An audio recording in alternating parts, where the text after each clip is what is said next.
D-Tools What's the Buzz podcast. I'm Jason Knott, Data Solutions Architect at D-Tools, and alongside me, as always, is my co-host, Tim Bagonis, Chief Marketing Officer. Hey, Tim. Hey, how you doing, Jason? I'm doing great. Happy New Year to you. You know, this is the time of year that everybody has their New Year's resolutions, you know, to try and get in shape if they haven't already stopped trying to get in shape by the end of January here. I wouldn't consider myself to be a fine-tuned athlete unless you consider tiddlywinks a sport. I know Tim is quite athletic because he's a virtuoso drummer, which takes a lot of athleticism. But Tim, I would say that this is probably our most athletic podcast to date. Wouldn't you agree? Yes, I would agree with that characterization because we are just, athletes here at, D-Tools. Yes, but no, we actually do have a real athlete with us today. Someone who actually competes in triathlons and Ironmans and just a great guy anyway. Marc Fisher from Origin Acoustics is our guest today, and thanks for joining us. We like to do this podcast as just a way to kind of connect with our industry friends in between all the shows that we do, even though we're going to ISE next week by the time we do this recording. We'll be there all week. We have a stand. I know you guys are going to be at ISE. What's cooking? First off, what are you guys going to be doing? What's Origin Acoustics going to be doing at ISE next week? Well, I think the most important thing we're going to be doing out of the gate is we're going to be thinking about all the steps that the Philadelphia Eagles are going to take to win the Super Bowl. It's going to be a very fast show for me. I got my towel. I'm ready to go. Super pumped up about the Eagles. ISC, it's just some products. More importantly is the Philadelphia Eagles winning the championship and us going, and we're going to take down the Swifties of the world. So I would say that's the most important thing out of the gate. With ISC, man, it is, we're excited to go out. We do not show. We do not have an official booth over at ISC. We work with our partners out there. We have distributors throughout the country and throughout the world that all come out. So we have each evening throughout the show, we have different events planned. In fact, on Thursday night, we do have an event planned for all of our Americans that are coming out who would like to hang out with us. And if you're interested, just reach out to me. We're having an event from 7 to 9. Other than that, you'll catch us, wandering around the show floor, primarily at the CEDIA booth. We like to hang out there and, meet and greet all of our great customers from around the world. Awesome. Yeah, it'll be a lot of fun. I'm very thankful that they moved the show to Barcelona. As much as I love Amsterdam in February is just cold. It's just, there were years where it was just unbearable. And at least now in Barcelona, it's been so cold here in Atlanta this year, like with snow, and I'm not used to snow. So it'll be nice to have a little bit of a break. I know you're not supposed to say Atlanta and cold, but we've had snow and we're kind of wimpy here. So, anyway. So back to the original topic, the Super Bowl. This is like one of the first years that ISE falls in between the Super Bowl. So there have been many years where ISE and the Super Bowl, coincide, and we get there. I remember getting to either Amsterdam or Barcelona in the morning, from the long flight, staying up all day, and then kickoff's not till like 12:31 in the morning. Last year, when the Eagles were in the championship game, no, not last year. Not last year. The year before, when they were in the championship game, we found one of like 3 bars in all of Barcelona that had the TVs actually on where we could watch it. We showed up at the bar at 11 p.m. for kickoff. It was something like so late, and we watched the games. And I remember that all the TVs, I remember this like it was yesterday, all the TVs, none of them were synced. None of them. I mean, we're talking about a bar that has no idea how to put TVs up. So one end of the bar would start yelling and we would be on the other end of the bar going, what's going on? We had no idea. And then you'd have to wait and see what would happen. So It's a wave. it's a wave. Yeah. It's a So wave. I'm excited. I fly out on Sunday for the show, and then I fly back on Saturday, get in at 3 p.m., get prepared, get the hoodie, get, the pizzas, the cheesesteaks, everything all ready for our big Super Bowl party on Sunday. So it's Awesome. going to be a lot of fun. Very excited. Good deal. All right. Well, one of the things we always like to do here at our podcast is just kind of find out a little bit personally about you, how you got into the industry, what makes you tick, and in your role as president of Origin Acoustics, tell me what how you kind of got into this, and then what you're most excited for as the year's coming up. Yeah, absolutely. I remember this distinctly. I was 13 years old, and I saw an ad in the newspaper that said entertainer wanted. Now relax, boys. It was actually to be a DJ. So for myself, I was able to call that number, show up, and I DJ'd my very first bar mitzvah. And from that point moving forward, I kind of knew that I was really into the whole music scene, audio and video, and just I love being a part of the entertainment of people, which came from music. So from growing up, from being just a child all the way through into my teens, and even up until actually COVID, I've probably DJ'd over 1,000, 2,000 events, and from everything from a wedding to a bar mitzvah. And that led me into the AV pro side of the business. And that eventually led me to being picked up by Klipsch, speaker company, who I worked for 15 years. And that kind of brought me into this world, this very small, intimate culture of people that we have. And met a lot of great people over that time. And then about 10 years ago, I met up with my partner and the CEO of Origin, Nick Berry, and Jeremy Burkhardt and Ed Haase and Ken Humphreys, some of the originals from back in the day. Oh, yeah. And we decided, hey, we need another speaker company. And I said, oh, okay, that sounds fun. I'm into speakers. I'm into audio. And, I always kind of like the path of bettering people and bettering, organizations. You can't actually make a business better. You can make people better. And what's incredible is you can turn on some music and people start being in a good mood. So I kind of like that. And it just kind of has stuck with me throughout my entire life.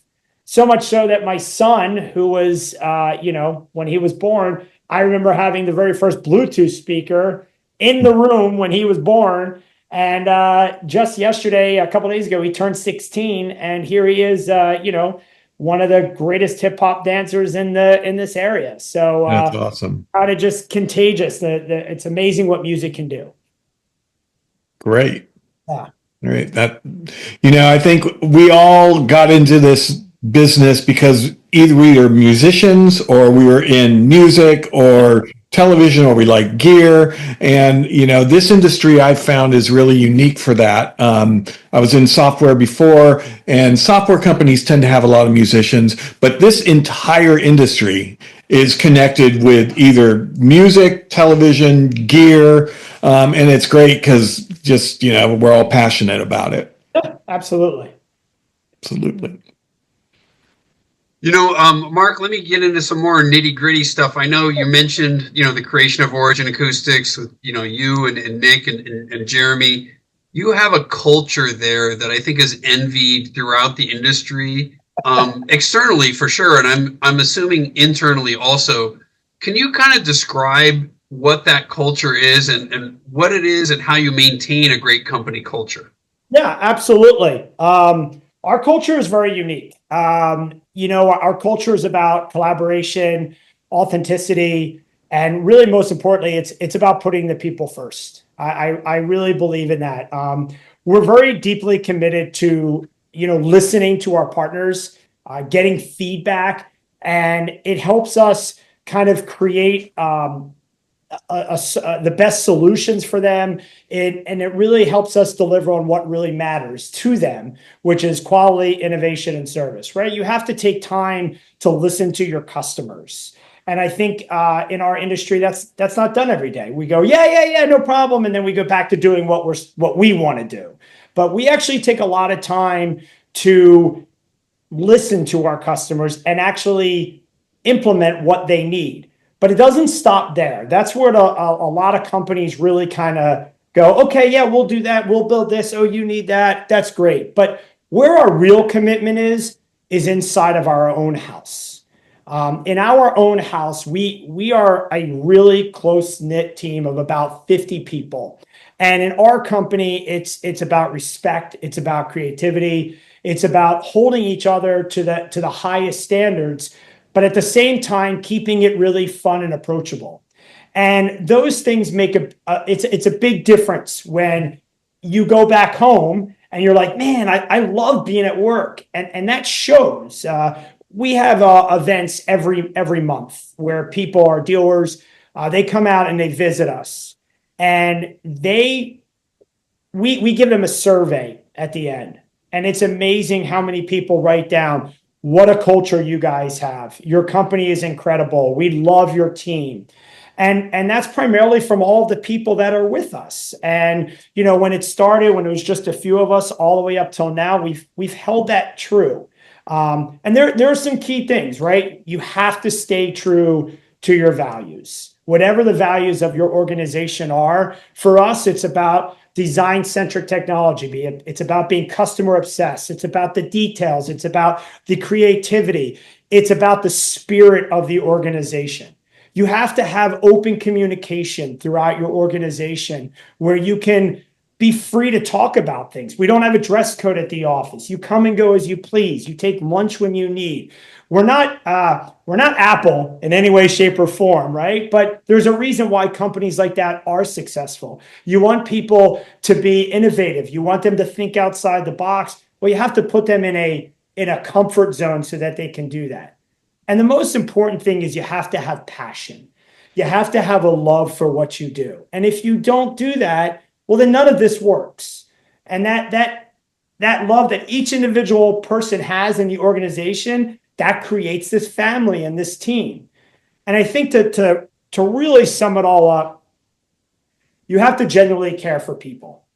And I think if you genuinely care for the people that work with you, for you, and the people that are buying your products on both sides, whether it's the dealers out in the market, ask our vendors. We have vendors that we work with all over the world.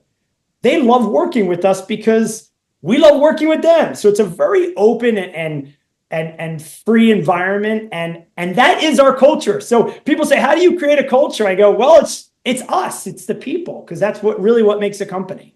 So, speaking of partnerships, you guys are the experts at creating partnerships out there in the industry. You have created over the past several years partnerships with Velodyne and Bang & Olufsen and Art Novian and even with us at D-Tools.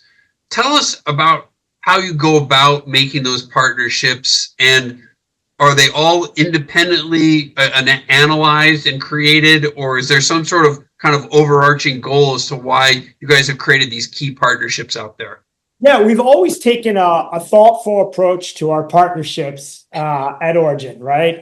Each one is absolutely unique, but there is definitely a common thread, right? We're trying to find brands and companies that share the same values and commitment to both our design-centric technology and the way that we treat our people. And it has to blend into what we're doing. We've seen the success of companies that we've brought on board, like Art Novian, that have stayed with us. They understand who we are as a company. They allow us to sort of run the organization here in the US or North America and drive that business forward. And we're constantly trying to find, listen, you go to CEDIA and you go to CES or any of these trade shows, you can walk the show floor and get lost out there. You have no idea. You're like, well, which control company use and which wire company use and which acoustic panel and what does that little thingamabob do, right? As a dealer, you're trying to manage the products you bring in, and at the same time, you're trying to manage your company and sell something. So it's really hard. And I think one of the things that we're trying to do is we're trying to find those tiny, small, unique companies, the ones that are being innovative. Jeff James Coombs, right? An amazing human being, super smart, intelligent, and just, talk about a guy that has passion. We saw him at CEDIA in a small 10 by 10 booth with these little speakers that just crushed everything else out there. And we walked up to him and said, Jeff, this stuff is amazing. He's like, oh, I'm building him in my garage. And he really was. And we found him and said, let us help you. I think we need to bring your stuff up into the market. We need to share that with the rest of the world. And we brought that brand into our, our legacy of brands, I guess you could say, or all the brands that we currently had. And we helped him grow, and we brought a great product to the industry that maybe might not have happened. And when you go to these trade shows today, you see a lot of these smaller companies getting bought up or joined into major organizations, right? So you walk the trade show, there's maybe not as many of these little tiny companies anymore, but we need those tiny companies to make our organizations better, because that's where the innovation comes from. Mm-hmm. So with us, just like you, we're looking for those partners. We're looking for the partnerships that offer more to integrators than just a unique product, but something that's innovative, something that's going to change or make their lives better. And they have to be best-in-class solutions. Recently, we partnered up with Josh AI, a company that's doing things differently. And we saw that blends really well with what we are currently doing. We can't have competing brands, right? Everything needs to be separate from, like, I'm not bringing in another architectural speaker. I don't need another outdoor landscape speaker. Right. I don't make a single tower speaker. I don't make a luxury $150,000 speaker, but Bang & Olufsen does. And Bang & Olufsen came to us and said, hey, we see a synergy here. And that partnership has blossomed out of control. It's probably been one of our fastest growing brands in this country. And dealers are bringing that brand on board going, well, this doesn't compete with anything else I have. It definitely doesn't compete with Origin, and it's driving customers to our location. So finding the right partners takes a lot of time. Every partner that we bring on, it takes us a year, sometimes longer, to make the decision that this is going to be good for Origin Acoustics and good for our dealers. And I will tell you, there's a few more coming soon. Mm-hmm. So be on the lookout. I always like to drop a teaser. Got a couple new ones coming, and a couple of these are going to be really, really awesome. So look out. Congratulations. So thank you. Real quick, Marc, obviously you guys are communicating with your integrators every single day. What are you hearing out there right now as the new year's kind of getting underway? What are you hearing in terms of the state of the market from your dealers? Listen, it's 2025. We've had a great couple of years, right? There's talks about tariffs. There's talks about price increases. There are talks about the economy. Listen, all those things are things that we always have to struggle with every year, no matter what. Our job is to help them through whatever difficulties they had. I mean, we look back, we talk to all of our customers, we find out, hey, how'd you do this year? Some dealers were down 10%. Some dealers were down 20%. Others were even. Some were up 10% and others were up 20%. So when you look at the industry, I think there are some concerns about the economy, but I think that for the most part, the dealers are ready to face them head on. I think the biggest thing that is the challenge is finding skilled labor. That's kind of been the main thing that we've kind of seen is just getting people to actually come to work and working hard, especially physically with their hands. That's a tough thing. And when you talk to the ones that are successful with it, it's because they actually enjoy their job. They come to work and they have fun. So it really starts from finding the right people, getting them sitting on the bus properly and then leading them and helping them through and helping them grow. But I think this year is going to be another great year. Awesome. So we've only got a few minutes left here, but tell us just real quickly, what's new at Origin, and what can dealers expect other than these partnerships you've got coming up? What's new at Origin? Wow, we got lots of great new stuff. I'll go through the products real quick. We are going to launch Blends Invisible speakers. So super excited about that. That's going to launch here right towards the end of the first quarter. It's been something we've been working on for over a year, and they're complete. They're done and should be arriving soon. The Ambisonic brand is definitely been our luxury landscape speaker brand. We've added a new hexagon bollard for outdoor, and more importantly, we're now getting into the home theater space. High performance. We've upgraded our Ambisonic system to now using the Ambisonic Marquee speaker collection. So up in price, up in value, up in performance. And the last part, which is probably the biggest part, is 20 plus fully matrix DSP amplifiers. So everybody knows you can have the best speakers in the world, but if you don't have a good amp to drive them, they're only going to perform so well. So tagging and putting together our amplifiers with our speakers is definitely going to be the best experience you can have. Awesome. Lots coming up. I'll throw it back to Tim to sign off, and thank you. I want to thank you personally, Marc, for joining us today. But Tim, I'll let you sign off with everybody. Yeah, no, great stuff, Marc. And we're looking forward to everything you guys got coming this year. We appreciate you taking time out of your day, out of your workouts. Just don't want to, mess up that rhythm there. Hopefully we get to connect next week at ISE. Yes. I'll be rooting for the Eagles as well. Sorry, Chiefs fans, but yes. We should probably end with that, right? We'll throw that. Let's end where we started. Yes, exactly. Well, thank you to D-Tools. We appreciate the partnership. It's been really fantastic. I actually met with Barry out at Lightapalooza last week. We had great talks, and seeing where you guys are going and what you're doing and how easy he was sharing with me where the future's going, and super glad we're a part of your organization as a partner.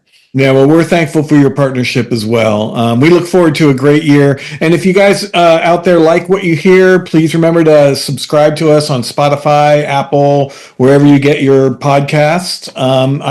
I'm Tim Bagonis. I'm CMO. With me, as always, is Jason Knott. Thanks, Marc. My pleasure. Travels, and we'll see you next time. Later.